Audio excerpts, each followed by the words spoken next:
এগৰাকী সন্মানীয় বিজেপি বিধায়ক ৰঞ্জিত দত্তদেৱৰ পুত্ৰ শ্ৰী জিদ্যুতি দত্তই যোৰাবাট আৰক্ষী থানাত মদ খাই গাড়ী চলোৱাৰ বাবে তেওঁ কৰায়ত্ব হৈছে।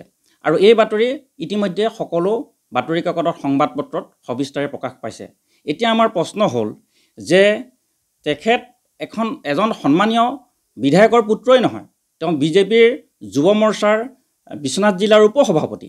গতিকে তেওঁ যিহেতু যুৱসকলক প্ৰতিনিধিত্ব কৰে আৰু যুৱসকলক আজি তেওঁ কি নৈতিকতাৰ আদৰ্শ দিলে?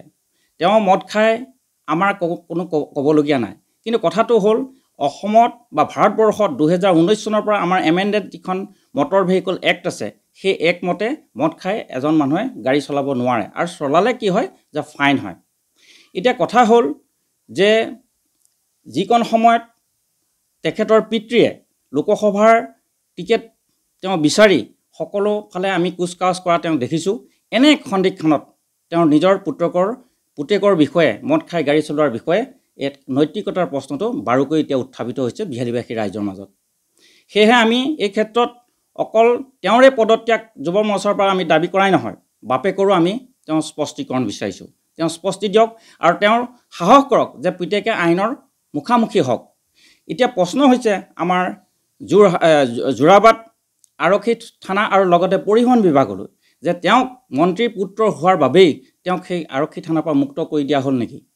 তেওঁ কিয় আজি তেওঁৰ ওপৰত কি শাস্তি ব্যৱস্থা গ্ৰহণ কৰিলে?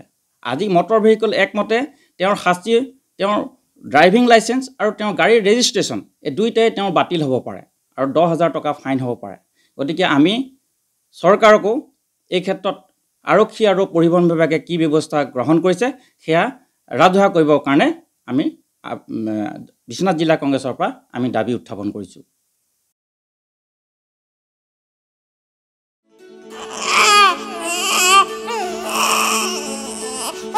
অভিনন্দন, আপোনাৰ এজনী ছোৱালী জন্ম হৈছে।